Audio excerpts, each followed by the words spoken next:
Thanks to those joining me live and to those that will be joining me on archive. This is the part 2 of the middleweight tournament, fantasy tournament. Last night, Hagler got the win in the first bracket. I am being joined by Stormy B-Man right now. How's it going, Stormy? Oh, man, it's going well. How are you, brother? Good to see everybody that's out there waiting on this big fantasy middleweight tournament part 2, man. I'm excited and ready to go. Absolutely, me too, man. I can't wait to get this started. By the way, those listening on archive, make sure you throw a jab right now at the like button. Make sure it turns blue and share this to all your social media platforms. Before we get to it, Stormy, tell us your thoughts on Hagler winning yesterday's brackets.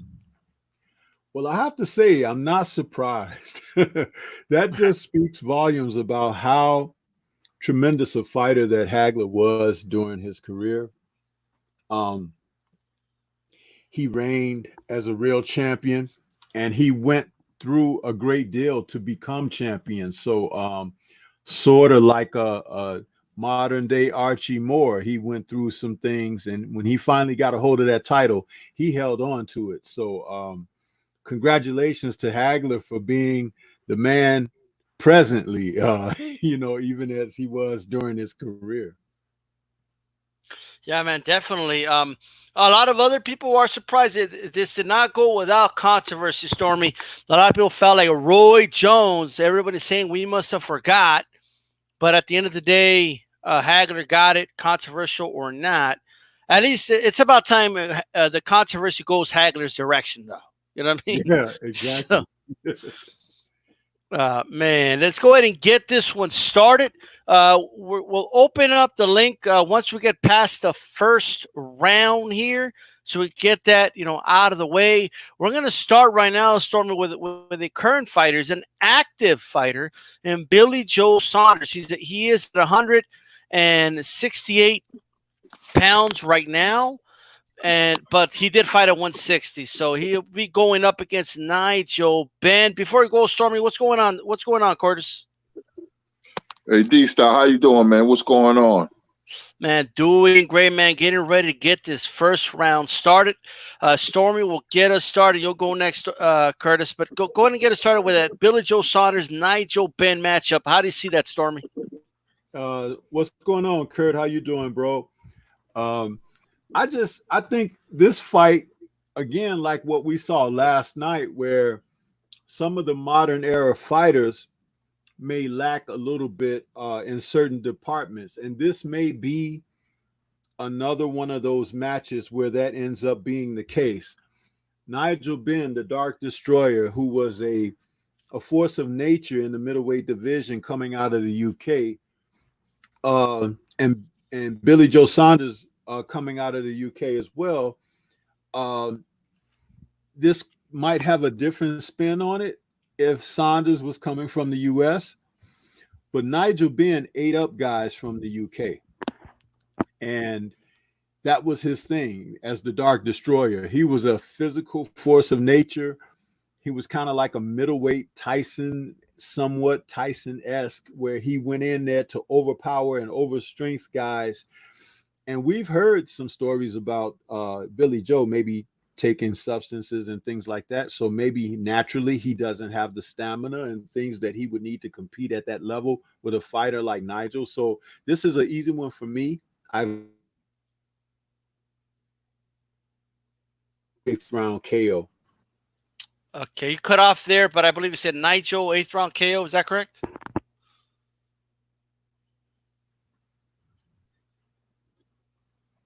I said 7th or 8th round. Yeah, gotcha. Can you hear me? I can hear you now, yes. Okay, I said 7th or 8th round KO. That's what I was saying. Perfect. Curtis, talk to us about this matchup here. Billy Joe Saunders, Nigel Benn. How do you see it? Yeah, Nigel Benn was a power punching, aggressive kind of fighter. He has a very good win over Gerald McClellan. Even though something was wrong with McClellan, it still goes down as a TKO victory. I kind of think he got the long count when he went through the ropes in the first round. He knocked out Iran Barkley. Nigel Benn, I like liked his fervor. You know, he went after it. You know, he didn't sit back and let his hands go, and that's what I like. Billy Joe, most impressive victory was against, you know, David Lemieux. You know, he looked bad the last time, though he got the knockout. I like Ben in this fight. I like Ben to hurt Billy Joe Saunders multiple times early in the fight, and Billy Joe Saunders will dance away, make it a boring fight just to survive, and Ben chasing. I can really see that, you know, after he feels Ben power, he would just use his legs to dance away to just survive, and Ben will win a lopsided 12-round decision over Billy Joe Saunders. All right, AJ 10 just came in the chat, said the new school is about to get smoked again. Jupiter B says, salute D-Style and salute to the chat. What's going on? Phil 508, what's going on? Drew Titan, how's it going? And Battle Rifle on the chat, and A-Rod 83 as well. How's it going, guys? Make sure you throw a jab at the like button. I do agree. Nigel Benn should win this fight. The question is it go the distance? Does Billy Joe Saunders find a way to survive, or does the Dark Destroyer get to him and knock him out late? I think he'll knock him out late, but I think it's pretty unanimous here. Chad, go and give me a 1 for Billy Joe Saunders and a 2 for Nigel Benn. All right, it's pretty obvious who's going to take this one. So let's go ahead and move on to Daniel Jacobs versus Rodrigo Valdez from the 70's. Now, something to mention about these 70's fighters, these guys fought in the same day weigh-in era. And when you look up there, if you guys ever get a chance, look up the fights, look up the scales, like what they weighed in at in the ring. And it'll always be under 160, like 158, 156. That was the official weight. Not like today where they're weighing the day before and then they get to rehydrate. Just one thing to keep in mind, and I want to start with you, Curtis. Will that play a role at all with, Danny Jacobs going to balloon up in weight in a 12-round fight here? Will that help him at all with Rodrigo Valdez in a 12-round contest? No, it would not help him. The best way to describe Danny Jacobs is like he's like a brand new Mercedes-Benz that can't start. He looks the part, acts the part, but he's not the part. This fight, Rodrigo Valdez, man, I got Rodrigo Valdez knocking Danny Jacobs out in 10 rounds. Rodrigo Valdez, a well-rounded fighter, fought tough men. Middleweight division, the 70's, is very overlooked. Danny Jacobs just doesn't have the aggression, just doesn't have what it takes to win the big fights, and this will be a big fight. Valdez outboxes Danny Jacobs and then hits him with something big and takes him out against the ropes, via 10th round TKO for Rodrigo Valdez. I never liked Danny Jacobs. He's the type of fighter that doesn't seize the opportunity, and that's all those fighters did back in the day, was seize an opportunity. Those guys were men, in the 70's, and I like Valdez by knockout 10th round. Okay, Valdez by knockout in the 10th round. Stormy B-Man, do you see it any differently? I do not see it any differently, but a remark to make on those middleweights of the past when they would weigh in, as Kurt suggested, at 158, 156, 157, coming in strong like an ox at the weight. These guys of today like to come in big at the weight, which is two different things.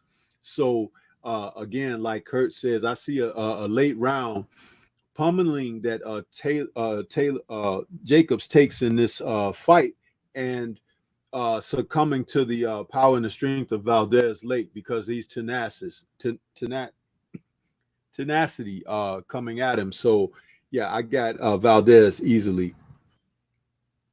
All right.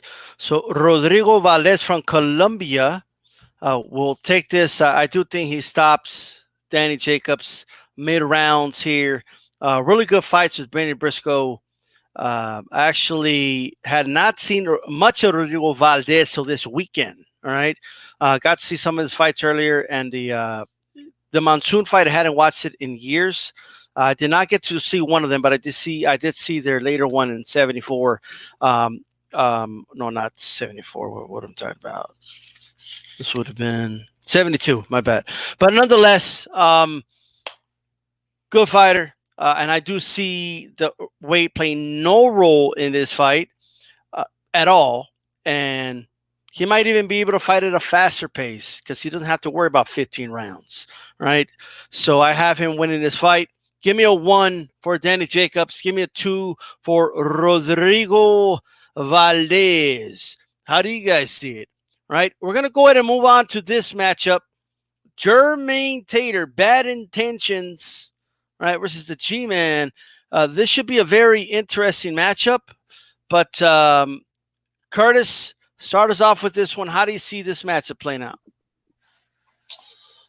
Gerald McClellan knocks out Jermaine Taylor. I have very rarely seen a guy that's supposed to be a world-class fighter gets brutally knocked out multiple times. Arthur Abraham, Kelly Pavlik, Carl Froch. Always thought Jermaine Taylor had a low ring IQ. You know, he had the fight with Froch before he got caught and knocked out. A bad matchup. You know, Taylor doesn't have the best chin. You know, Gerald McClellan was a devastating puncher, not good puncher, great puncher, devastating puncher. Once scored an 8-second knockout over Jay Bell in Puerto Rico in '93. I like McClellan KO around 5 or 6. McClellan, like Ben, was very aggressive, even more aggressive, but he could box. He had length. You know, he had speed. You know, he was just a mean SOB.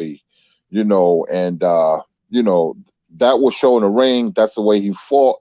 He knocked out Jackson a couple of times. You know, I like him to pulverize Jermaine Taylor in 4 rounds. Ooh, that is a destruction, Stormy. B-Man, do you see it any differently? I do not. The one thing about Gerald McClellan was he fought like his parking meter was expired outside and he had to get out there. You know, he would get rid of guys, and that first 4 to 5 rounds was the danger zone. And that didn't mean he didn't have anything beyond that. That just means that that's when that was his cutoff point. He'd take it to people. And Jermaine Taylor was a guy that he didn't have a lot of head movement. So he would be there to be hit. And you couldn't take shots from McClellan cleanly because one on the chin and you're done. And that's how I see it. 5 rounds or less. The G-Man takes this one with force. Yeah, man.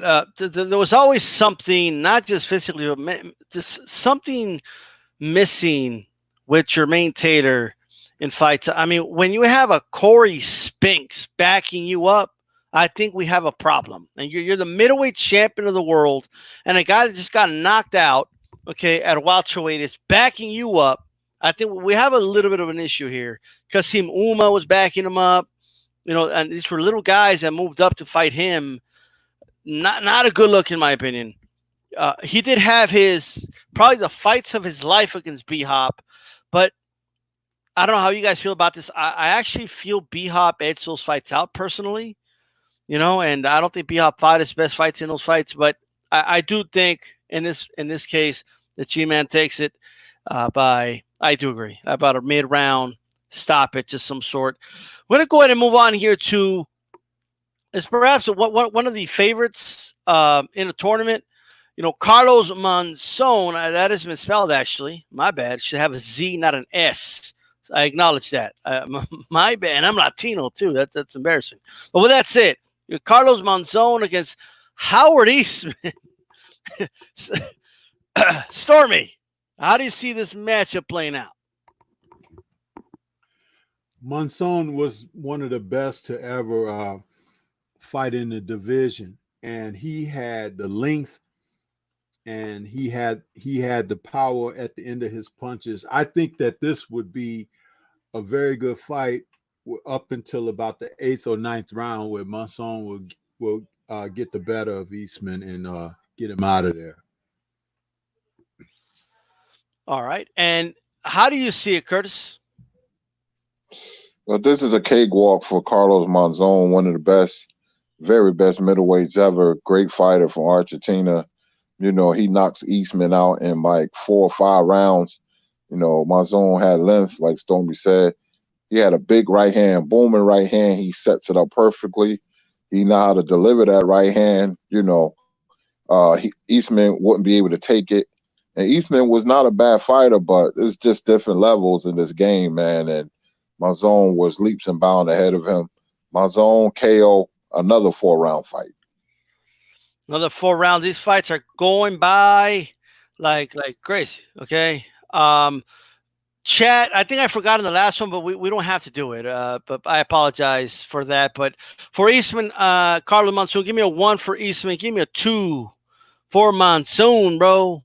All right. We're gonna move on to this fight here. Another this bracket, by the way, is heavier with 70s fighters. We did not see any of them in the last fight in the last bracket. Curtis, Dmitry Priov against Benny Briscoe from Philadelphia. How do you see that matchup? This is a very good fight. Perov had to retire because of the accident, back problems. He knocked out Danny Jacobs. So we've seen a peak of his talent. Benny Briscoe was a tough fighter, man. One of those hard-nosed, consummate, professional lunch bucket fighter that give you all the problems in the world. Didn't do one thing great, but did everything well. I got Benny Briscoe by decision over Perov. I was getting ready to say knockout. I give Perov the benefit of the doubt. So I'm going to say decision, but Benny Briscoe will hurt him. Perov will respect his power. I like Benny Briscoe by unanimous decision, something like 116, 112 across the board. Maybe one judge, 115, 113, but Briscoe wins this one unanimously decision. Okay. Benny Briscoe takes that one for Curtis. How do you see it, Stormy? I see this as a pretty good scrap up as well. But I think that Benny Briscoe, with the fighters that he fought in his career, that experience alone will help him to pull through. There's nothing that Perov could do to him that he hasn't seen or experienced in the ring before, unlike if you were to make it vice versa. So definitely got Benny Briscoe coming away with this one. If not a late round TKO, it definitely be a decision in favor of Briscoe. I want to ask you guys, respect both. I want an answer up. Do you guys think the fact that they're 12-round fights is a disadvantage to the guys from the 70s? Curtis, you think it's a disadvantage for them, even though they're winning these fights so far, but you think it's a disadvantage? No, I think it's an advantage because they won't get tired. They used to fight in the championship rounds, used to be 13, 14, and 15. 12-round fight, will be like potatoes to them. The newer fighter will get tired. They call the 10th, 11th, 12th round the championship rounds, where the old fighters be like 10th, 11th, 12th round ain't nothing to me.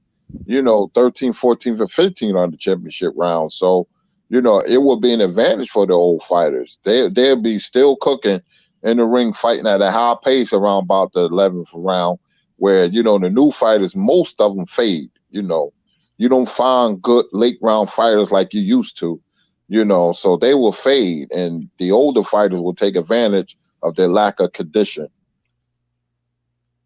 Okay. And Stormy, too, because I do believe you more than likely agree with that. Do you think Briscoe knocks out Priov if it's a 15-round fight? Definitely if it's a 15-round fight, because the guys of today don't know the pacing of to go to a 15-round fight. You see guys gassed at 12. So what would they do is condition for 15 and can actually take it up another notch for those last 3 rounds, So I definitely agree with everything Curtis said, but also we cannot get beyond this point.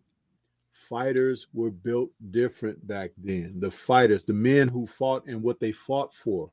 You know, paydays were nice, but some men fought for the love of fighting. They loved the competition. Their blood boiled being in there with someone that challenged them. So it's a whole different game when you look at those fighters from that different era. Chat, the 1 and 2 option is in the chat if you want to vote on that. And segue us into this, Stormy. Arthur Abraham against Julian Jackson. Wow, that's an interesting fight because Abraham thought he could box a little bit, but I do believe that Julian Jackson would get him. And only on the premise that, see, Julian Jackson was a middleweight, but he fought at middleweight, but he was really a junior middleweight. And I think he was only about 5'8" or something like that, 5'9". But Julian Jackson, he punched with everything he had with both hands. At some point early in the fight, he'd hit Arthur Abraham and get him hurt and get him out of there. So I say like a 5 or 6 round KO for Julian Jackson. Curtis, how do you see this matchup? The first 3 rounds will be a slugfest because Jackson didn't have the best chin. He was chinny, hit hard, so it was feast or famine. And Abraham can crack. He didn't have a really good defense. He was easy to hit. They would knock each other down around about the 2nd or 3rd round. You know, one of the rounds of the year, probably the round of the tournament. They would hurt each other simultaneously punching, you know, because they was offensive minded. But Jackson Powell would carry him through, you know, in like a slugfest, like a Ron Lau type versus George Foreman type of fight. I like Jackson to take him out in 7. You know, he goes down maybe 1, 2 times, and Abraham goes down like 2 or 3 times, and then the next time he hurt against the rope, Jackson throws a combination to get him out of there. Referee stops the fight. 7th round, I could see that happening. And Jackson, you know, once again lives dangerously, but his power bails him out. Jackson TKOs Abraham in 7th round. He moves on. Jackson moves on. Chad, give me a 1 for Arthur Abraham, a 2 for Julian Jackson. I do agree that Julian Jackson would take this one. And I do think he'll knock out Arthur Abraham. But I do agree that Abraham would be dangerous. I mean, this guy fought a fight with a broken jaw against Edison Miranda. But speaking of that Edison Miranda fight, it did show me that he can get hit, and that's you don't want to get hit like that against Julian Jackson. So I do believe Julian Jackson will take this one.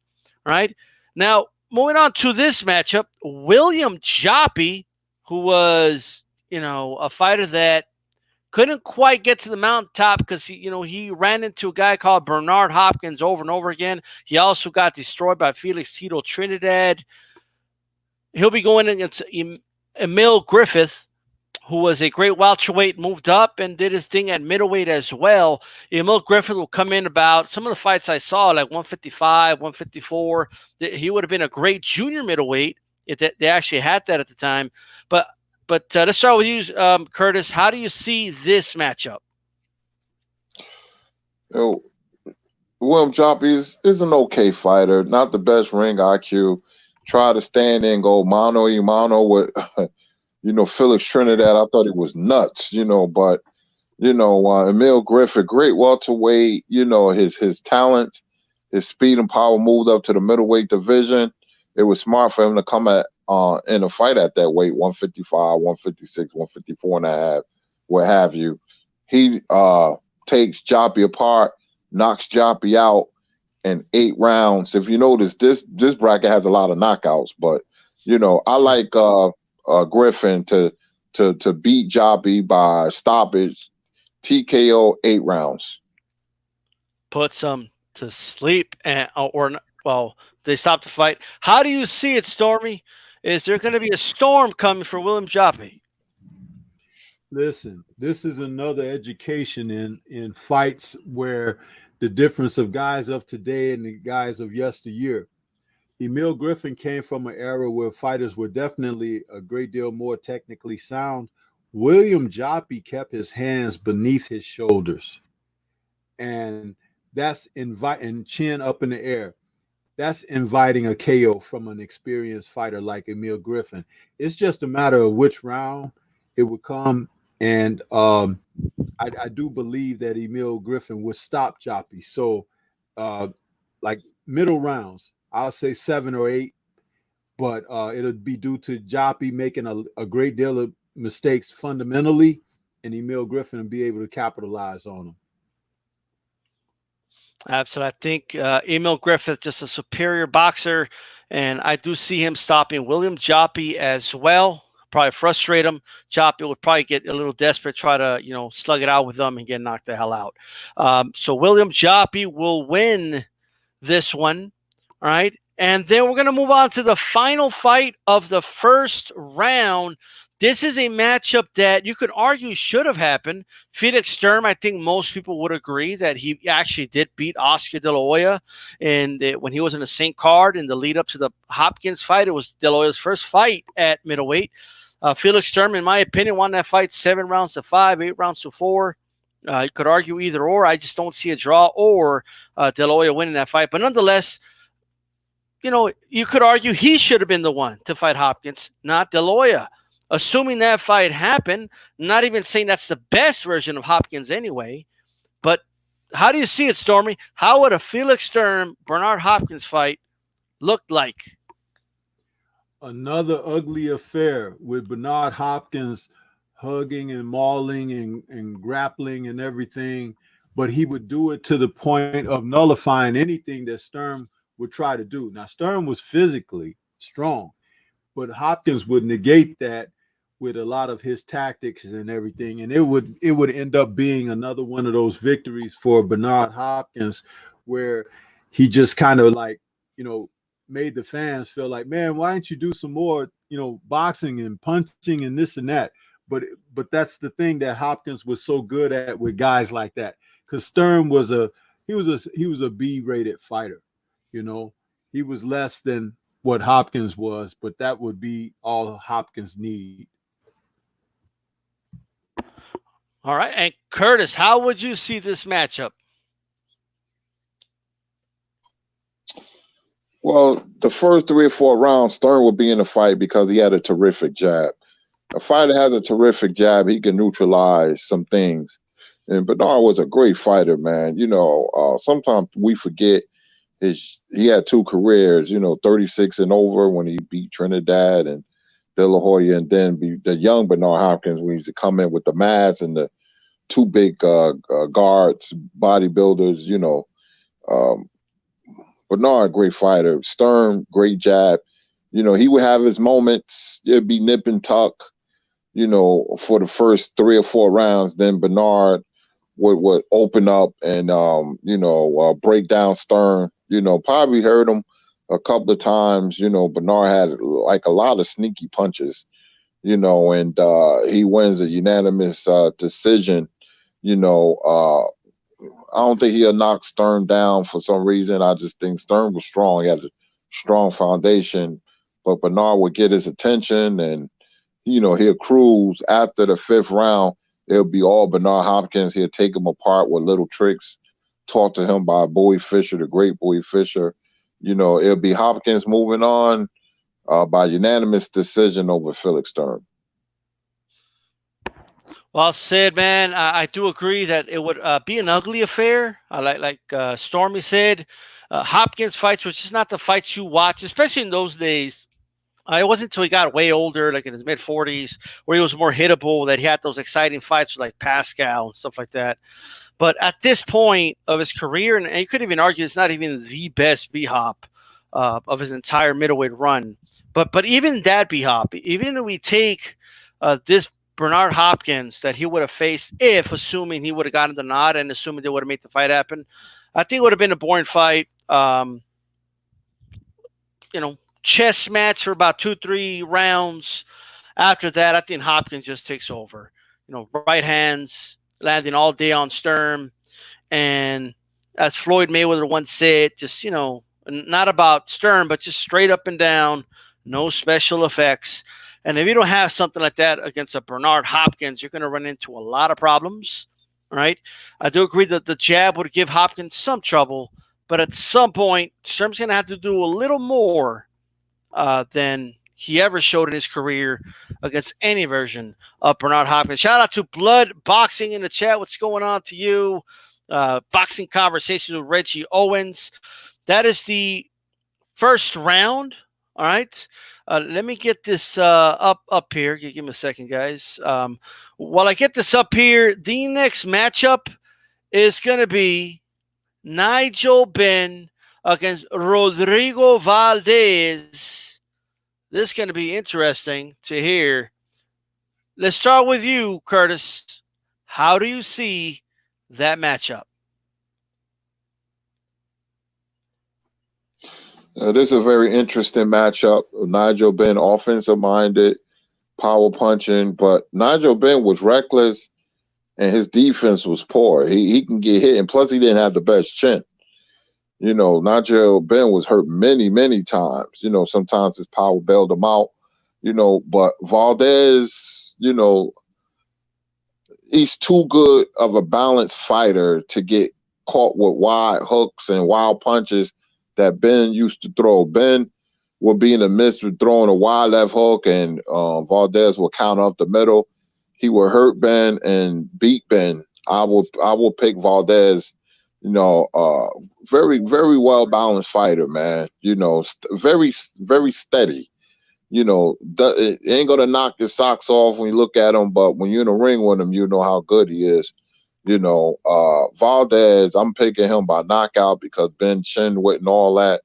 I would say about 7th round, Valdez knocks out Ben. You know, he get caught with something big, you know, trying to knock Valdez out. And we know boxing, when you try for the knockout, you get knocked out. Valdez moves on, 7th round knockout over Nigel Benn. All right. All right. Before I continue, I just want to let everybody know that there's a new rule, especially the more people we have on the panel. There's going to be a 2 to 3 minute, you know, give me your breakdown on who do you think will win. Just because, I mean, we're talking about, you know, 15, 16 fights that we're covering. So just to kind of get through it, all right? Stormy B-Man, how do you see Nigel Benn against Rodrigo Valdez, Rocky Valdez? How do you see it? You know, what's interesting, like Kurt said, this is a good matchup, but I have, what do they call it, a handicap for the fight. If the fight is in the UK, Ben wins. If he has to go on the road to fight Valdez, Valdez wins. So this is just how I looked at it, because I believe that Nigel Benn would not have beat Gerald McClellan in the U.S., but for some reason things just went his way and it went off the track like that. So that's the handicap for this fight. Favorite in this fight, and I have to kind of go with that, and I will say maybe by a decision, but not a knockout, because if he hurts Ben, Ben will find a way to survive the fight and go the distance. I do believe he was that type of fighter that if he could not win and it got late, he would just make sure that he made the final bell. So I favor Valdez in this fight. But as I said, if they fought in the UK, Ben would be victorious. Okay. I actually never established if, I guess we'll just say they're all neutral territory, you know. So Valdez for Stormy, Battle Rifles, thank you for joining us. Tell us who you think, man, Valdez or Nigel Benn. How do you see it? Yeah, man, Ben is such an explosive fighter, man. That guy was just, you know, I never seen nobody, you know, lead with right hooks, but Nigel Benn found a way. But I mean, honestly, you know, I've seen a little bit of Rodrigo Valdez's career. He's kind of a pressure fighter, so it would be nice to see a pressure fighter against a pressure fighter. Honestly, this is kind of a toss up for me because I've seen more of Ben's career than I've seen of Valdez. But considering he did give Carlos Mazone's tough enough fight, I think I would give this edge to uh, Valdez. But then again, it wasn't like Nigel Benn was just stopped by people who just didn't have good chins. Eubank and Michael Watson had really good chins. So it's really, really hard to score. I'll give it to Valdez, though, just because I'm so torn on it.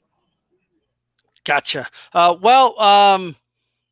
It is an interesting matchup, right? But I think, man, from what I've seen from Valdez, I think he'll be patient enough. Even in one of his Briscoe fights, he was hurt. You know what I mean? And he still, he stayed composed and ended up getting the stoppage. So and he did have that power, game changing power plus the poise, and I think that will help him take that one. So I'm gonna go ahead and say Valdez as well. Chet. Maybe you feel differently, but give me a 1 for Nigel Benn. Is the UK going to get eliminated already? I don't know, but and give me a 2 for Valdez from Colombia. All right. Well, more than likely, we kind of know where that's going to go. But, man, McLennan versus Monzon. Argentina's own Monzon.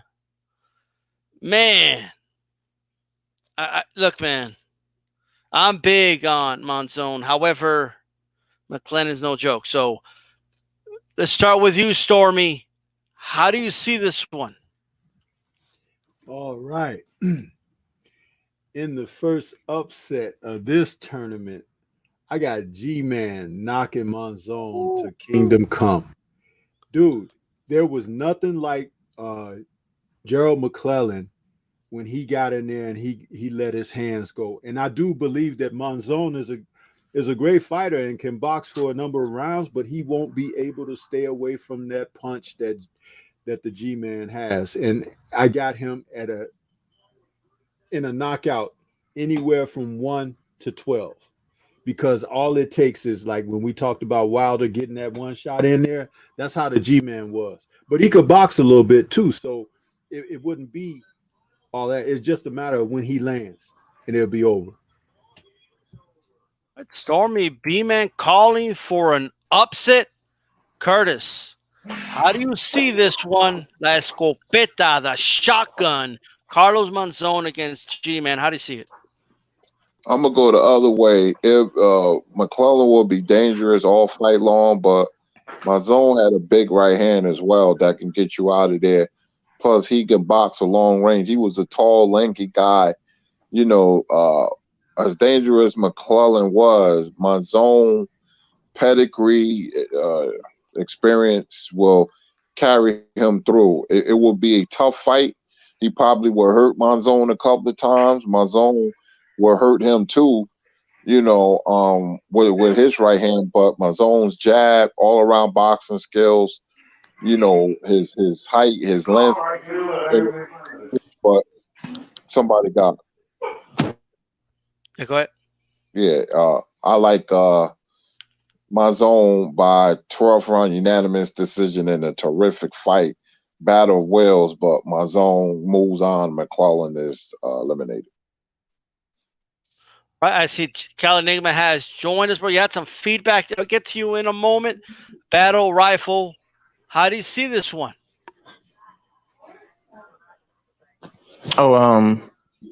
Yeah, I think I'm gonna have to agree with Kurt on this one. Hey, Kurt, how tall is Monzon? His height is weird. I think it says 5'11", but he looks taller than that. He was tall. Yeah, D-style. You want to say something? No, I would say he's 5'11" and a half or so. Yeah, like call him 6 feet.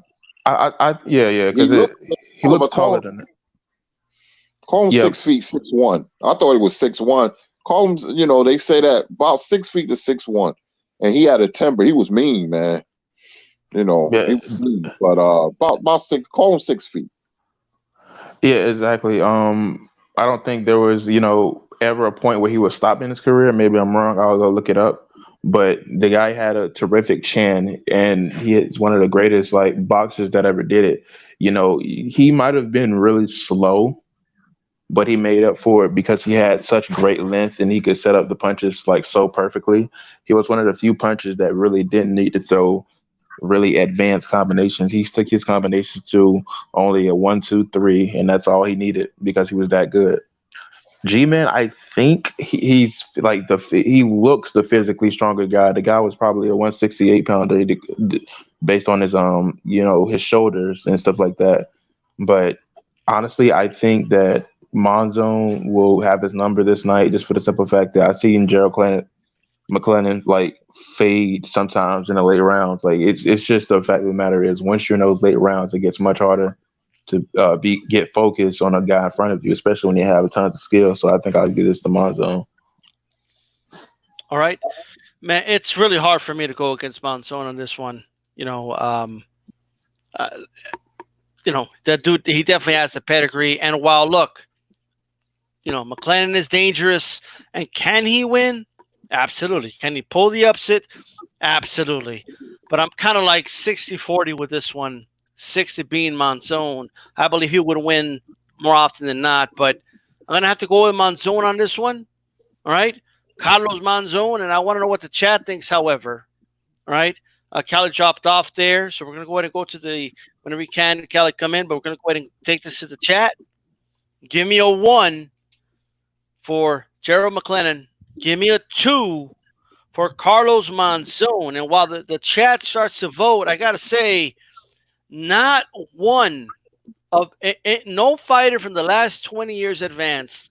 And not only that, I think there was a couple of 2s or 1s, I should say, when we did the voting. Very few votes at all for any of the new guys, which is very, very. It's just that's crazy to me. All right, but I didn't have any of them winning either. So I think the new generation has to step up. I see a lot of 2s here for Monzone, so he will advance to the next round. Right? Let's go ahead and take this to the top right here. Interesting matchup. Another 70's guy getting tested. Benny Briscoe against Julian Jackson. Curtis, how do you see it? This is a good matchup. Like I said, Benny Briscoe, hard-nosed, one of those tough Philadelphia fighters, man. Julian Jackson, hard punching, but he's going to box Julian Jackson, and he's going to take away Julian Jackson's power. There was a fighter by the name of Ron Tequila Collins. I believe that fight was in Mexico when he fought Julian Jackson. That's a damn good fight because he took Julian Jackson power. He hurt him though, but if you box Julian Jackson and he doesn't land early on, he start getting a little winded and he start getting a little discouraged. You can see he start winging shots. Benny Briscoe boxes Julian Jackson for 7 to 8 rounds, then catch him with something big up top. Benny Briscoe knocks out Julian Jackson in 9 rounds. He moves on. Jackson is eliminated. Well, all right. And Stormy, how do you see it? I have another upset here. I got Jackson knocking out Benny Briscoe simply on how that punching power and what it's done to people. It was otherworldly anesthetizing, and Briscoe would be there to be hit. Yes, he could box, but in exchanges where Jackson might even try to take 1 or 2 so he can deliver his punch home, sort of like he did against Harold Graham. I got Jackson winning this in maybe a 5 or 6 round KO. All right. Battle Rifles. How do you see this one? Actually, I'm going to have to agree with Stormy on this one. I think I'm going to pick Jackson too. Benny Briscoe was really, really, really good. He had a really underrated head movement. He was great at slipping jabs. It was just he kept his hand in front of him to the point where it was really hard to hit this guy in the head. But at the same time, like when it came to other punches, that's when it started to, fade a little bit because he didn't keep his hands, like Salvador Sanchez, where he's just going to be completely blocking off shots at the top of the head. He didn't fight that way. He usually fought with his hands, mid-level. So honestly, with Julian Jackson, I can see him losing this. It was a 15-round fight, but since it's fair, it's 12 rounds. I think I'll give this to Julian Jackson because, coming in with those overhand rights and those, he's sticking to you like glue. Like the guy didn't give you any space. He wasn't the type of fighter that he had the power, but he was going to fight from a range. Nah, he was going to stick on you like white on rice. And because he was so utterly like unabashedly, like unapologetic about his fight style, I think I would give it to Julian Jackson. But that's 2 for Julian Jackson here. Look, the question is, can Julian Jackson land his big shot? Because I don't think he's going to outbox Briscoe. All right. I enjoyed watching some of the film on Briscoe, by the way. Reminds me a little bit of Joe Frazier, but good upper body movement, good head movement, as you mentioned, battle rifle, but actually out of Philadelphia as well, actually. Tough guy. He could get knocked out. You know what I mean? So we know that. However, so could Julian Jackson, and I'm going to have to slightly favor Briscoe on this one, right? So we do have a tie with the panel, and this will come down to the chat pretty much, right? So right now in the chat, we're going to put this up for a vote. We got Briscoe is a 1. Jackson is a 2. Let's put the vote. It is in your hands on who advances to the next round. And while I do the tally for this, all right, Griffith versus B-Hop, Stormy B-Man, get us started on that one, please. Wow. This is a throwback because B-Hop fights like those guys from back in the day. I think that this one, I give the advantage to B-Hop because of his size. No more. Griffith has the boxing ability to hang tough with him and deal with some of the tricks that Hopkins has. But I think that B-Hop is a little more stronger at the weight, and I think that B-Hop is experienced enough to deal with what Griffin would have to do. But it'll be a close fight, probably be an ugly fight, but I favor B-Hop at the end with a close either split or majority decision. All right, you got B-Hop with that one. I hear you, Stormy. Let me just do one more thing here. I'm going to count to 10 guys, and it's going to be final. All right.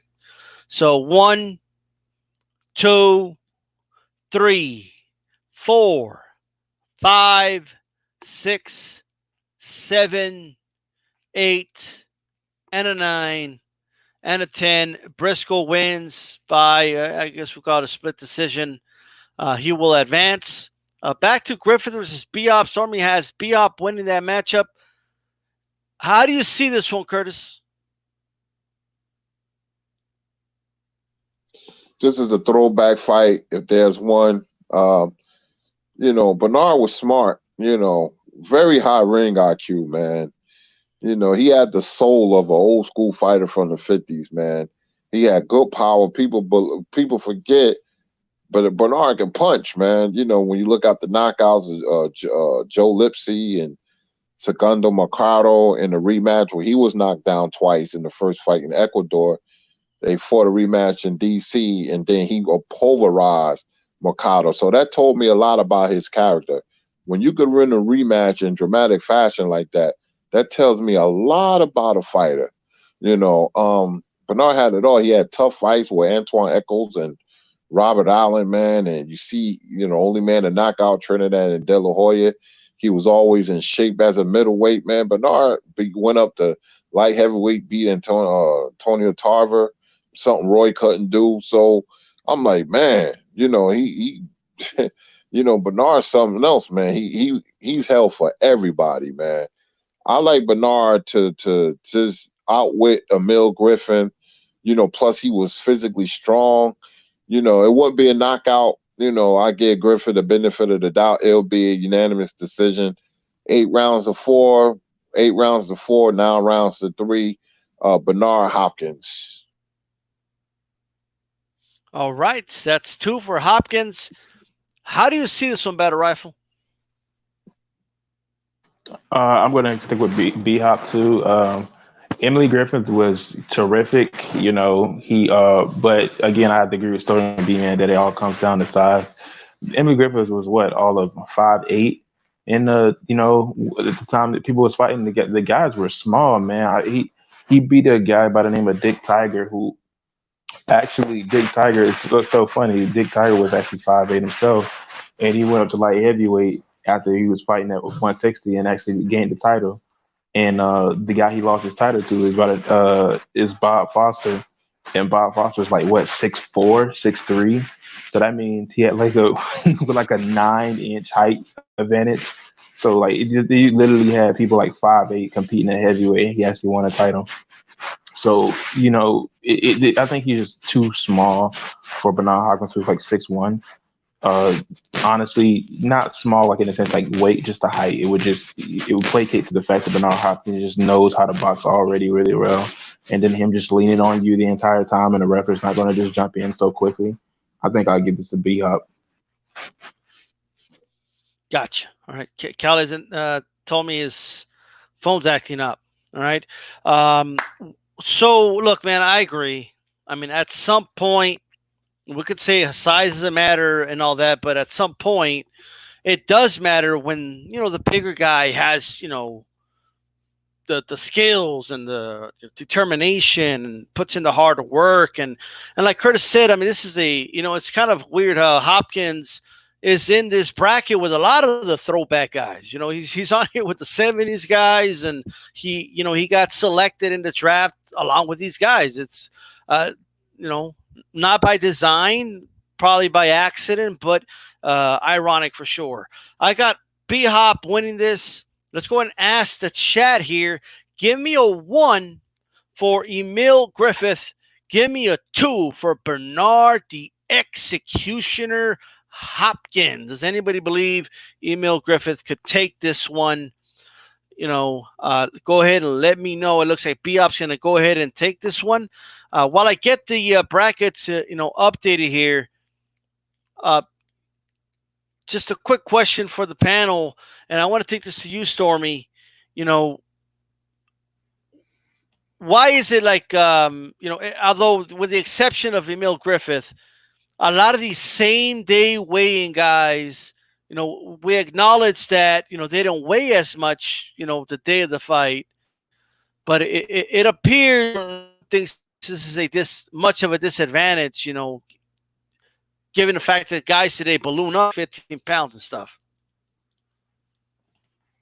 So to condense the question, what are you asking? Right. Like when it comes to the guys in the 70's, right? They fought in the same day weighing era. You know, aside from the Emil Griffith Bernard Hopkins fight, it appears it's really a non-factor. You know, given that the new guys were a lot bigger than them, they eliminated everybody. Well, you do realize that the guys that fought in the earlier era, they stayed close to fight weight, and they fought more often, and they fought regularly enough that their timing and everything remained impeccable. Guys of today and more modern era, they balloon between fights. They don't have as many fights to stay active. Therefore, their timing and everything isn't the same. Their skill set isn't the same because they're not working on those nuances to be better. They're just working to get paid. These other guys, like I said in my last comment, speaking about the errors, they would relish challenge. You know, that's what made a special fighter. When we talk about these men who are doing what they do, you have to love it. You have to enjoy it, but not from the standpoint of you just eating it up, but it makes you go out to do your best. Okay. You got a lot of half-asses of today. And I'm sorry, when you go up 25, 30 plus more pounds than where you fight. These men were fighting several times a year. That's why they could do what they do. And size didn't matter because the strength was there. They were already in condition. Gotcha. And look at this. Okay, of the whole bracket, 3 of the remaining fighters are from the 70s, and one is, as you can call, a throwback fighter. Look at that. So it looks like it's going to be a throwback, and it looks like Valdez is running into Monzon again. He must have been like, but Curtis, what do you think, man? How do you see that matchup playing out? Monzon and Valdez. Hard luck, Valdez. Not him again. Reminds me of this old Twilight Zone episode when this lady was on the road and she kept seeing this hitchhiker all over again. That's what reminded me. I'm a big Twilight Zone fan, but boy, hard luck, Valdez. He was doing well until Monzon. I can't pick against Monzon. They fought. Monzon is the better fighter. Like I said, there's level to this game. Monzon is just a better all-around fighter than Valdez. He will fight gallantly like he always does, but I'm going to pick Monzon by unanimous decision. It wouldn't surprise me if he stops him late, but I'm going to say unanimous decision. Monzon moves on against Valdez, who they fought. They're rivals, but Monzon is just a better all-around fighter. All right. Stormy B, man, is there any scenario you could think of where maybe Valdez could get this one? No, I do believe that Monzon will still get the upper hand, especially if this turned out to be a rematch scenario. He'd have more data on the guy, and he'd know what he need to do to pull it out even more. So I can't go against history. So got Monzon. Yeah, we can't go up with because we literally can see the data. Battle rifles. What are your thoughts on this matchup? Yeah, Monzon Valdez trilogy wouldn't hurt to see, but it's kind of the same thing all over again. Valdez being the pressure fighter that he is, and then Monzon being the boxer that he is. Honestly, I can see this coming towards the stoppage category, even though Valdez had a chance and, just wasn't stopped the last time. It was just, it could go in that territory since the fighters seen each other before. Yeah, absolutely. I got to agree, guys. I mean, it's one of those that we don't got to spend much time with it because we've already seen it. It does say a lot about the fighters, though. Like it says a lot about Monzon that he's fighting Valdez, who already eliminated two middleweights in his tournament. And we see that a lot with a lot of these very talented special fighters. They end up running into guys they already beat in brackets, like Whitaker did, and so some other ones. But it's just that tells you a lot about their competition and the guys they fought. I agree. Monzon takes it. 1 Valdez, 2 Monzon. Does anybody pick Valdez in the trilogy? Anybody? Anybody in the chat? Give me one. Right. Man, and AJ 10 just said it. The 2 seems to be the special number today. Very, very interesting. While they vote there, might as well move on to the next one. Benny Briscoe from Philadelphia and B-Hop from Philadelphia. Oh, Curtis, who do you got? Oh, I like Hopkins in this fight. I think a lot about Hopkins. I studied him for years and years. He lost his first professional fight to Clinton Mitchell as a light heavyweight, dropped back down to middleweight and became a success, because if there's a fighter who ever benefited from their trainer is Bernard Hopkins, man. I mean, many fighters, but Bernard Hopkins really benefited from Bowie Fischer, man. He really did. Taught him every trick in the book. Bernard hit you when you hit while the referee's on the other side. Bernard didn't get a lot of, publicity when he was at his best, but The guy, deserves it, man. He got his publicity when he knocked out Trinidad and De La Hoya later, but I like Hopkins by knockout in the 10th round. He wears down Briscoe. Briscoe would do well, fight gallantly, but not as quite as good as Bernard Hopkins, so Bernard moves on. He beats Briscoe by 10th round TKO. All right, Stormy B-Man. Who's the best middleweight out of Philadelphia, in your opinion, out of these two? Man, Kurt stole my notes, man. Dude, I was going to mention Bowie Fischer as well, and I was going to say that would be the difference in this fight because Fischer would have had data on Briscoe, and he would have passed that on to B-Hop, and B-Hop would have executed the game plan perfectly, stopping Briscoe late in the fight. That's the one thing about a fighter like B-Hop and a fighter like Briscoe. You could take that fight, take the color out of the TV screen, and just watch it in black and white, because that's exactly what it is, another throwback. But Hopkins would definitely be able to one-up Briscoe with having the data on him and with the talent of Bowie Fischer having brought him along. So, yeah, I got B-Hop all day with a late round stoppage. All right, very good point, Stormy, Curtis and Stormy. Having a trainer can already give them some, information on Briscoe and how to fight him. He's going to have an advantage, kind of like the Patriots did when they already had the playbook against a lot of these teams. Just saying. But D-Style, it's not just having the information. B-Hop listened to Bowie Fischer. He took what he was given and he applied it. That's the other difference. You can have trainers and coaches that tell you stuff, but if you don't implement it and don't see success behind it, that is what separates you from those who are more successful.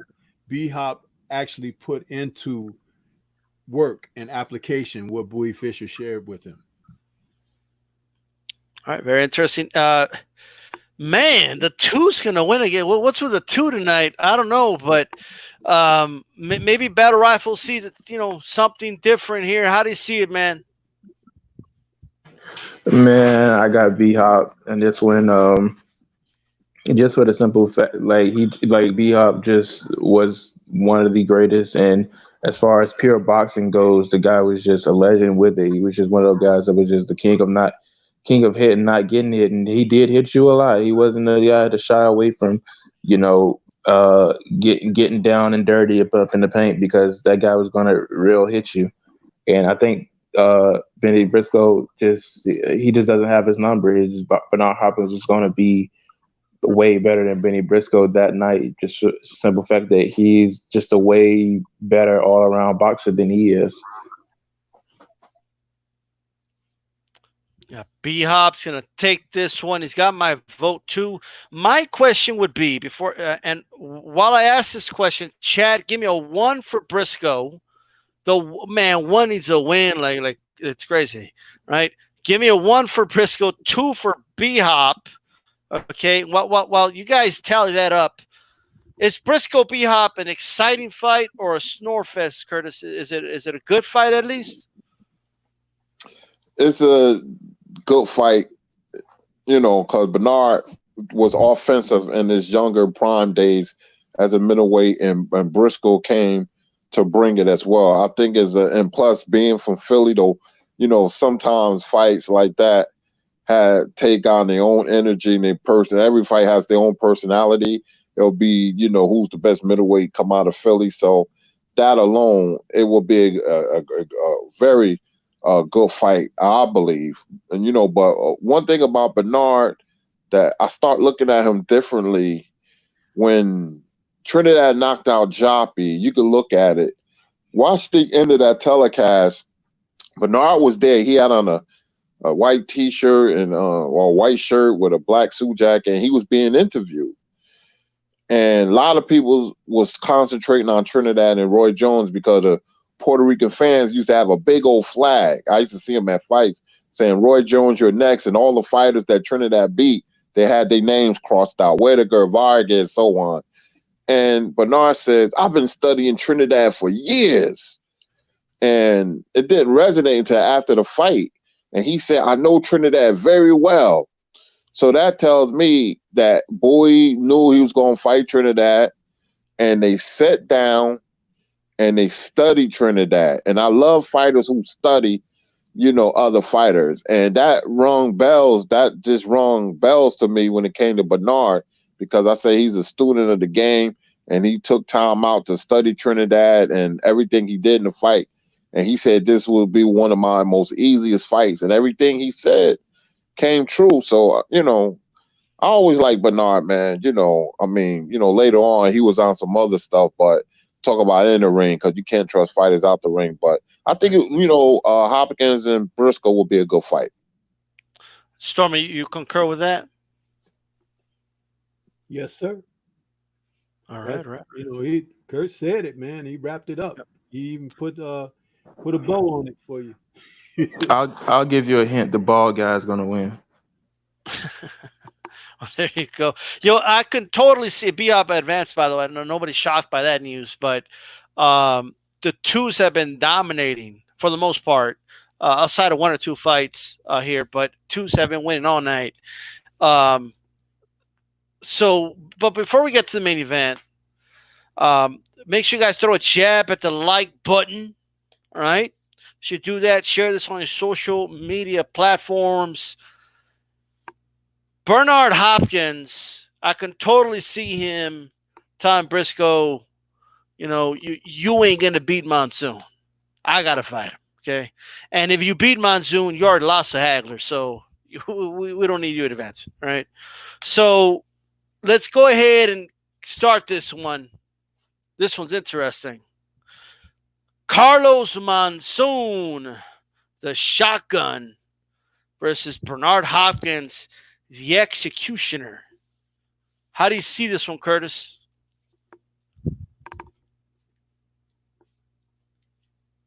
Wow. This is a tough matchup for both men.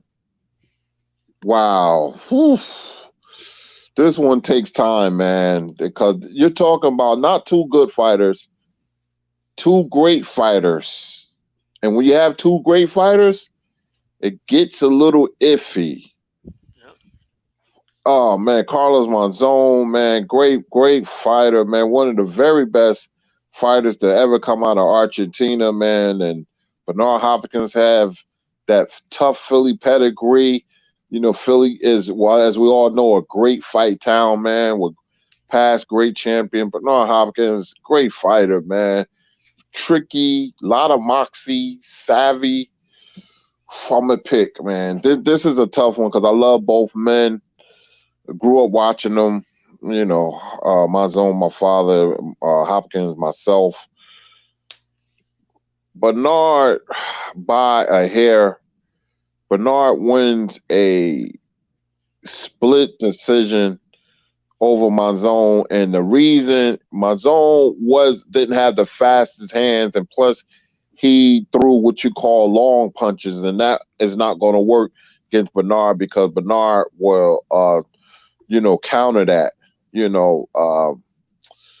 Both great fighters, man, but I will have to give the edge in the split decision to Bernard. Monzon, like I said, didn't have fast hands. Benny Briscoe fought him to a draw. And we said Bernard will beat Briscoe, but you can't go by the triangle theory. This is boxing. Tough fight. Carlos Monzon will have his moments. Bernard will take away his most potent weapon, which is that right hand. Bernard was the master at doing that. He would frustrate Monzon. He will hold him, hit him in the hips. He will box him. He will mix up his attack. Split decision, Bernard Hopkins beats Carlos Monzon in a very tough fight. Man, that sounds like a really, really tough fight. AJ 10 quotes Hopkins. Who really won. This is going to be interesting. Stormy, how do you see this matchup? Well, I don't know that that's going to be such a tough fight for Hopkins. He's going to make it very ugly. As Kurt alluded to, the fact that Monzon throws those long punches, catching you at the end is a thing that where he excelled. But B Hop would take that away. He would get in his chest. He would maul him and brawl him and everything and body him and all of that, frustrating Monzon because there weren't a lot of guys of Monzon era that was able to do that and do it well enough to make it a frustrating affair for him. But I do believe Hopkins, once again, having that data and having a trainer like Bowie Fisher who could tell him exactly what to expect and have him ready and prepared. I think that it would be an ugly mummy fest again, one of those fights that Hopkins excelled at because he was excellent at imposing that on the opponent. He would do that to Monzon. Monzon would get frustrated. Monzon may even foul, and everything. But that wouldn't matter to B Hop because B Hop would give him that little sly grin and be nodding his head like, yeah, because he knows he's got the guy psychologically. He did it to Roy Jones, and when they fought their rematch, it's something that is a staple that he developed and he mastered, and I think that that's what would pull him through in this fight. I got Bernard.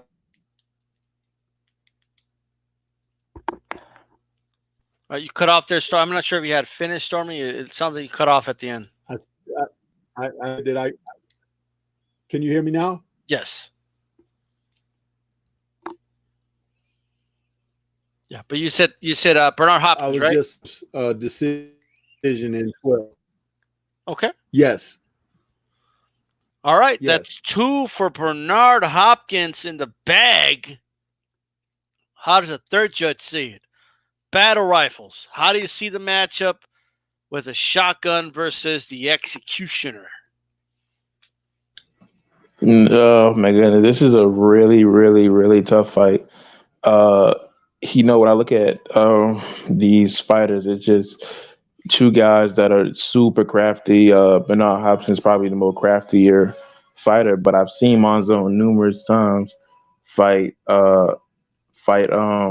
people that were super crafty, and he beat them with ease. Bad Benny Briscoe and Rodrigo Valdez. Jose Napoli. A guy was super hard to hit in the head, but he managed to give him one of the worst beatings he ever took in his career. I mean, granted, he was moving up, but he still, took a very bad beating in that fight. So he could fight crafty fighters like it was no problem. It was just the thing he just did. He just adapted very quickly to him. And Bernard Hopkins, he's beaten very crafty fighters as well. It's just that, it's some hiccups that I can kind of see because sometimes when we look at history, it's hard to put a pin on how people are going to do against certain fighters. Like, I'm pretty sure if Bernard Hopkins decided he was going to retire in 2010, even with the situation with all the achievements Kovalev has made, I'm pretty sure nobody would have picked Kovalev to beat Bernard Hopkins, but Kovalev managed to dominate Bernard Hopkins. Old age, yes, but old age Hopkins could still beat any champion. The guy held 3 belts at the time, I think. So the fact of the matter is, oh my God, this is such a tough one. I think, comparison to Bernard Hopkins, skill set with his, his hooks and his, headbutt, right? Sometimes, he lean his head down. Oh my goodness, this is such a tough one. I think I'm going to go with, I'm going to go with the draw on this one. I think I'll give it a draw. All right, look, I'm going to say, man. So I hope what I'm going to say makes some sense. Okay. I rank, if you were to ask me, hey, style, make me a list of the top 5 middleweights of all time, I would have Monzon ahead of Hopkins. Yeah, I would rank him ahead of Hopkins, right? And I get Hopkins is very accomplished at middleweight. I get that. He's a top 5 as well. But stylistically, when I'm looking at this matchup, right, just stylistically, even though I think Monsoon could probably beat more middleweights in history than Hopkins could. But just the styles, looking at these two styles, Hopkins not going to cooperate with what Monsoon wants to do. He's going to turn it into a very ugly fight. And he's going to foul as well, but he's going to do it when the ref's not looking. And then Monsoon's going to foul back, but he's going to be the one getting caught, and you know, and he's going to complain to the ref, say, well, he did it too, and because Hopkins could play those mind games. He's a cerebral assassin in the ring, and he doesn't care if the crowd is booing. The Argentinian crowd that showed up for this fight is going to be angry, right? They're going to be saying Hopkins isn't really fighting. When they get in close, B-Hop, you know, he doesn't have, a black belt in any type of grappling that I know of, but he's really good in the clinch on the inside. And he would hold Monsoon, but while he's holding him, if the ref's not looking, he'll hit him on the hip. If the ref is looking, he'll throw body shots anyway. And I just think he would frustrate Monsoon.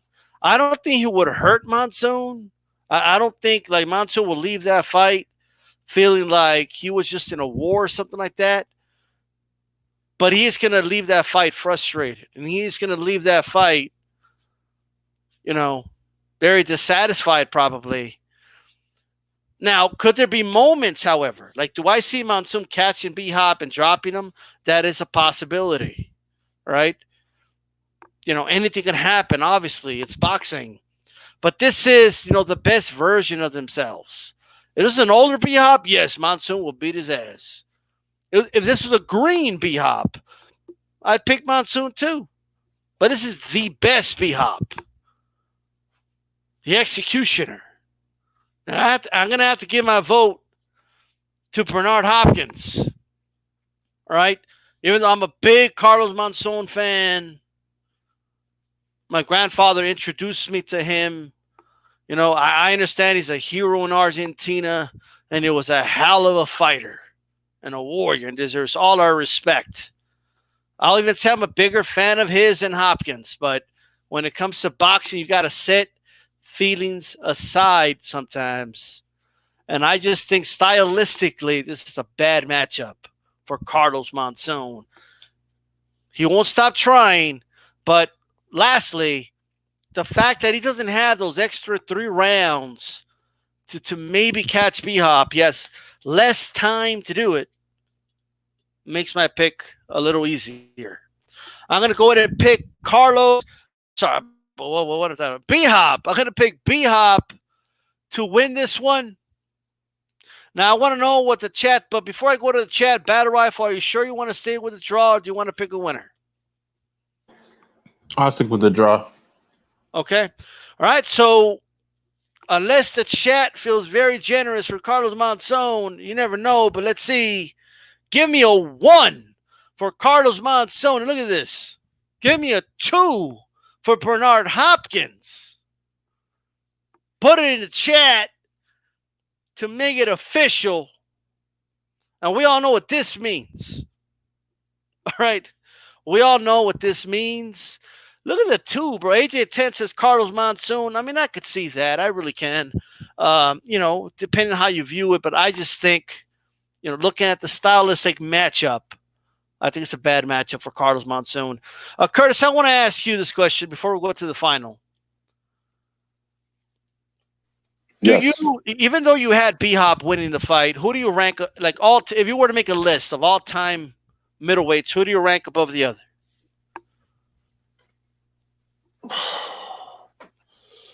Oh man, I will probably put Monzon ahead of Bernard Hopkins. In the fight, Hopkins will win, but the achievements, I would say Monzon. I go back like Harry Greb, and you don't pay attention to me.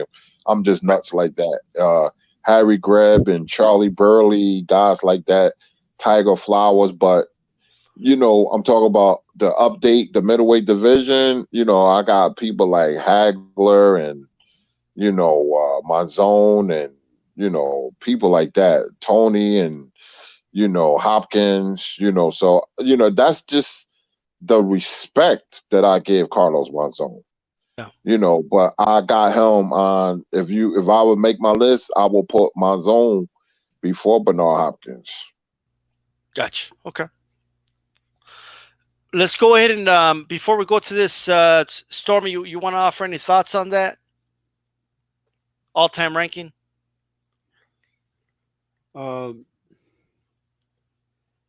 No, I think that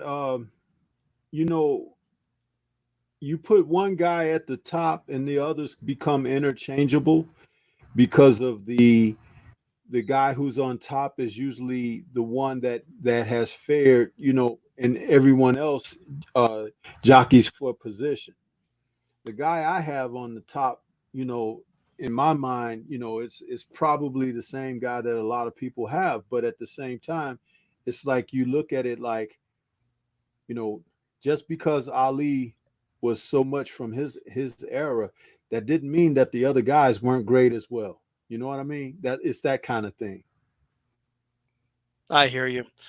Battle, do you want to offer any thoughts on your all-time ranking for Monsoon Hopkins? It's kind of close. I think the first shine of Bernard Hopkins as a middleweight, in comparison, it's okay. He has people like Simon Brown and Glenn Johnson's on there, and also got John David Jackson. But also as he went on to beat Felix Trinidad and also Oscar De La Hoya, which is really great wins. But also I would just have to give this to Monzon because he just has more names on the list, beating Benny Briscoe twice, beating Rodrigo Valdez, one of pressure fighter at the time who was just super hard, super rugged guy to beat. Jose Napoli is one of the greatest welterweights of all time. Also beating Nino. I cannot pronounce his last name. The Italian guy. Okay. So it's oh my goodness, I can't pronounce his last name. Sure. Benvenuti. Benvenuti, yeah, one of the greatest Italian fighters of all time. So he just, I think he has more names to the list, and then considering the fact that his win streak went on for like the longest time, one of the best in history. If you stop at the draws, he's still one of the greatest. I think I'll give this to Monzon. Okay. All right. With that said, guys, at the end of the day, I don't think Hopkins cares because he won the fight and he advanced. All right. He got that redemption for Philly too. After all the times, Monsoon got those wins over Briscoe. So with that said, we're not going to the final here. The marvelous one.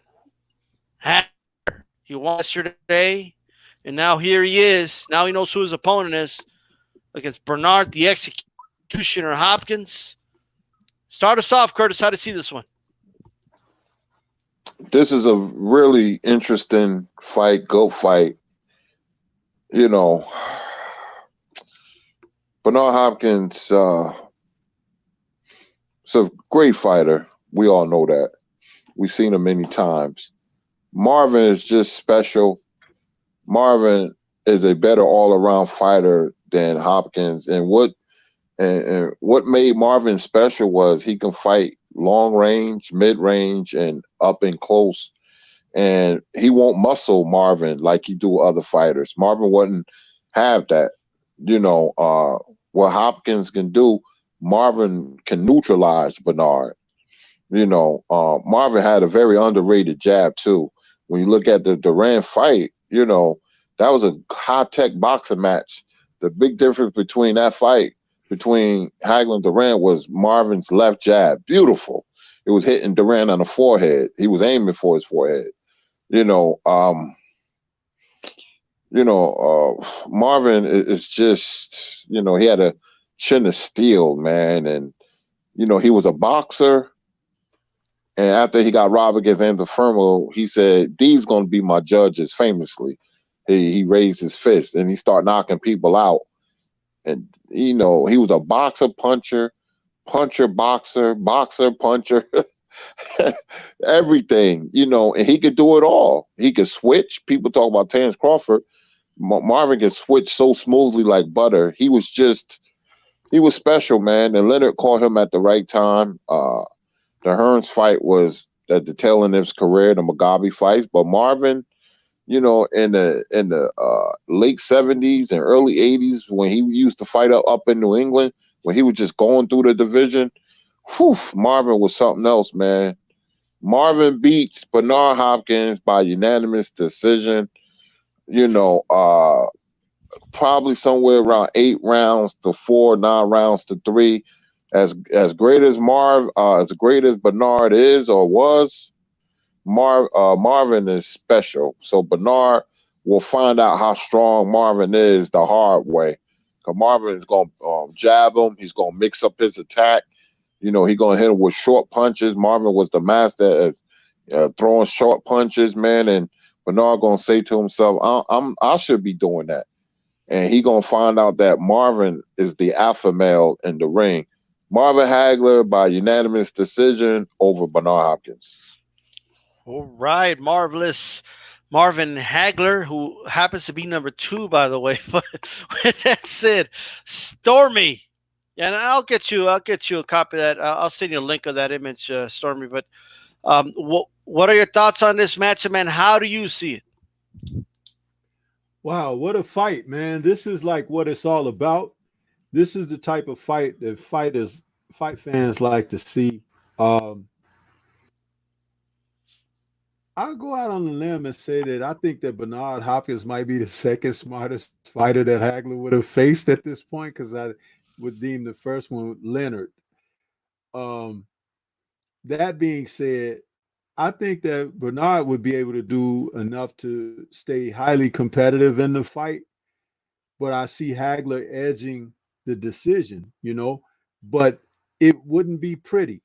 And I don't know that Marvin wouldn't succumb to some of Bernard's tricks, because he seemingly had a way of imposing that on fighters. Now, would he be able to take Hagler's punches? That will remain to be seen. But Bernard was hard to hit on the chin. Even in this photo you see here, his chin is tucked beneath his shoulder. Very good fight as far as who's in the ring with one another. But I don't know that it would be a beautiful fight to watch. There would be some old school things happening. But I would have to give it to Hagler, edging out in a 12-round fight, maybe winning 7-5, something like that. So that's how I see it. Man, it's looking like Hagler is on his way to victory, but let's see if there's any type of change up here. B-Hop needs a vote. He needs something, but battle rifles, how do you see it? If I'm not going to waste any time and talk about the fight style itself, I noticed that Bernard Hopkins, if we're going to look at any Achilles heel that he have, the biggest Achilles heel is him fighting guys that just wasn't going to allow him to smother his offense. Like, of course, somebody's eventually going to get clinched by Hopkins and, take some rapid punches in the clinch. But the essential reason why Jermaine Taylor had so much success is what he wasn't allowing Bernard Hopkins to just shoot his way in like he normally does behind that jab. And he would counter with good 3-4 punch combinations. And the guy was, for his height, was really quick. So the thing about Marvin Hagler, I've seen him smothered a good bit of times. And it is not because he just, would not be able to counter. Sometimes he would allow himself to get smothered. So because he had this certain trick he likes to use where people would purposely try to fall in on him, he would actually block the punch, take the brunt of the blow on his gloves, and then he would actually switch. Like I've seen him done this a lot of times. If you actually watch the fight with Tony Simpson, he would actually shoot his jab, and then once the person would try to counter, he would actually shoot out towards that person's left, which is his right, and then as he would do that, he would switch stances and come back with the left. So honestly, I think what Marvin Hagler likes to do is like set up his punches on the inside and then work his way outside when somebody's, usually a little bit crafty. So honestly, I think I'll just give. I think when I look at it, Bernard Hopkins had that real good jab where he didn't have to commit to it. All he had to do was just keep it in your face and then keep it to the point where he knew he was going to make a mistake. And I think the first person who's going to make a mistake is Hagler. And I think eventually once he makes that mistake, he's going to lose the first round, and then eventually he's going to have to turn up the heat. And then that's when Bernard Hopkins is going to start, leading with his head and, grabbing, pulling on the back of the head and, getting those hip shots in. And I think Bernard Hopkins, yeah, he's going to counter back, but I don't think it's going to be enough eventually. I think Bernard Hopkins in that ring knows how to frustrate his fighters to the point where they have to second guess themselves multiple times. So I think I'm going to give this one to B-Hop by unanimous decision. I think Marvin Hagler definitely great boxer, great all-around boxer, but when it came to the actual boxing part, behind the slugging part, he was a level behind Bernard Hopkins. So yeah. Whoa! Wow. I'm sorry, Kurt. I know this is like one of your favorite fighters. No, you don't gotta apologize. I like when when somebody have a different opinion. That's what we're here for. Is fantasy. When you do fantasy fights, when you don't, I don't want anybody to agree with me. You go by your heart, and not only your heart, your knowledge. I'm just shocked. I'm surprised. I mean, Bernard will be in the fight, but Marvin's just a better fighter. Marvin was special, man. Oof, he was something else. Why do you think Leonard, when he was at that announcement, he didn't feel comfortable? He didn't think he can beat Marvin at that time. So that's when he said a fight of that magnitude, me and Marvin, be worth more than Fort Knox. But unfortunately, it'll never happen. Ray was smart. Ray was like, I can't beat this man right now. I'll wait till Hearns and Mugabe, soften him up. That's what happened. Yeah. Was he like the first boxer to get like an exclusive deal with Showtime? Who was that? Hagler. It was Hagler. He might have been the first or second. He might have been the first. I know it was Donald Curry. Hagler might have been the first because he was on Showtime early on. So I do have the chat tally so far. I'm going to give you guys one more minute. Give me a 1 while I give my take. 1 for B-Hop. 2 for Hagler. It's looking like Hagler so far. And while I would love, just for the sake of drama, to say B-Hop and then, see the chat, I can't do it. You know what I mean? I got to go with Hagler here. And in fact, I remember one time on ESPN, Friday Night Fights, they asked B-Hop to name like the top middleweights. And Hagler was one of the names he put above him. You know what I mean? B-Hop said that. Now, he may have been talking like accomplishments and maybe out of respect, but it's still, in my opinion, I can't get in B-Hop's head, so I can't say too much about that. But in my opinion, I think Hagler will be a little too much. He will have an answer for everything B-Hop has. In the Roy Jones hypothetical, I felt like Roy Jones will get the best of him on the outside, but Hagler will come in and fight him on the inside, and that's will be his key to beat Roy. In this fight, Bernard will try to rough him up and all that, but Hagler will be able to hold his own with that, but he'll take this on the outside. And the fact of the matter is, if you have the footwork and the speed, you can pull off a victory against Bernard Hopkins. We saw Jermaine Taylor pull the upset and beat him in the rematch, even though I personally feel Hopkins won those fights. And while I understand you could argue that, that wasn't exactly 100% Hopkins in his prime, I still got to say that, Jermaine Taylor, no offense, is no marvelous Hagler. You know what I mean? So I do believe that Hagler would win this. The chat by wide margin has Hagler winning this, which means one thing. It means that Hagler is the official fantasy middleweight champion, right? Out of this, from the 70s, 80s, 90s, 2000s, all the way to the active fighters. Hagler wins the whole thing. And I got to tell you, he didn't have it easy either. Okay. I mean, this guy, he had to go through some tough competition in his brackets. Curtis, give us your reaction to Hagler, winning the thing. Fighters like Marvin Hagler, I'm just going to throw some fighters out there, and Salvador Sanchez, they were just special. They was on another planet, man. Growing up watching these guys, man, I seen them cut fighters to ribbons, great fighters, man. They was just on a higher level than everybody else, and Marvin can beat you in many ways. You gotta people forget that the key to beating Hopkins is two things. You can out hustle him, or you have to be physically strong, because he had a lot of problems with this middleweight named Antoine Echols. He was physically strong, man. I believe they fought like 3 times. And Robert Allen, he had a lot of problems with Robert Allen, man. They was just a thorn in his side. You always find that guy that gave you problems, man. And I just don't think he'll be Hagler. As great as he was. Yeah, I just don't see it. But congratulations to Marvin Hagler. It was a middleweight fight I always wanted to see before I passed the mic. That was James Toney versus Bernard Hopkins. They didn't match up, but I always thought Toney would beat Bernard because Toney would have, out hustled him with his speed, and it would have been a very crafty fight. Another throwback fight, but been some great middleweights, man, and Monzon, Hagler, Toney, Jackson, McCollum, Hopkins, man. So, shout out to you, D Style, for this middleweight tournament, man. Great job, man. Great job. People are going to think I designed it for the twos to win. I swear to God, I did not select the matchups. They were just randomly picked by people in the chat.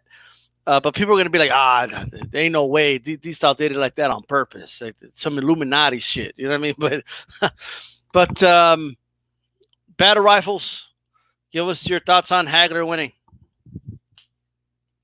Oh, it's amazing. I don't really, have no, guesses to where he was going to be any further down on the list, honestly, except for like the very final picks, because he's just that great. It was a reason they call him Man Marvelous, just because he was just great at everything. He literally was middleweight king for years, before, he got off that ring and decided to retire, and he only retired like in his very early 30s. So the guy could literally do it all. He had the chin, the speed, the boxing ability, the heart, the slugger, attitude. He could do it all. The guy was like literally a tank. And he literally adapted so quickly to what people did. It was just, it was marvelous, I guess you could say, if I'm saying that word too much, but he could literally do it all. And Bernard Hopkins, just for the simple fact that he just middleweight, speaking, one of the greatest, arguably top 5, top 6, you're not going to have too many people beat him. It's only going to be a select few. Well said, man. And last but not least, Stormy, B-Man, your thoughts on Hagler winning the fantasy middleweight tournament? I can't say that I'm surprised due to what he's accomplished in his career. He earned every bit that he made in his illustrious career as a fighter. Marvin Hagler deserves all the respect. Just the fact that he came out on top in this close contested tournament speaks volumes to how he's still the impression that he's left on the boxing public's eye. I have nothing but respect for what Hagler has accomplished. When I think of a middleweight, I think of him, and his legacy endures. because he was a fighter and he was a man and he fought like a man and a fighter in the ring. That's about all I can say about him. What a fighter, and I'm glad to have lived during a time where I was able to witness him live, you know, as far as seeing him when he was doing his thing. And I can now look back fondly on his accomplishments. Well said, Stormy. Shout out to him, the marvelous one, Marvin Hagler. He wins this one. Make sure you guys throw a jab at the like button before you step out. I want to thank everyone who joined us the past 2 days to get this all sorted out, man. We started with 32 names, and now there's just one, and that's Hagler. He takes it, right? Peace out. And until the next one, guys, this is D-Style Boxing. Keep it boxing. We're out.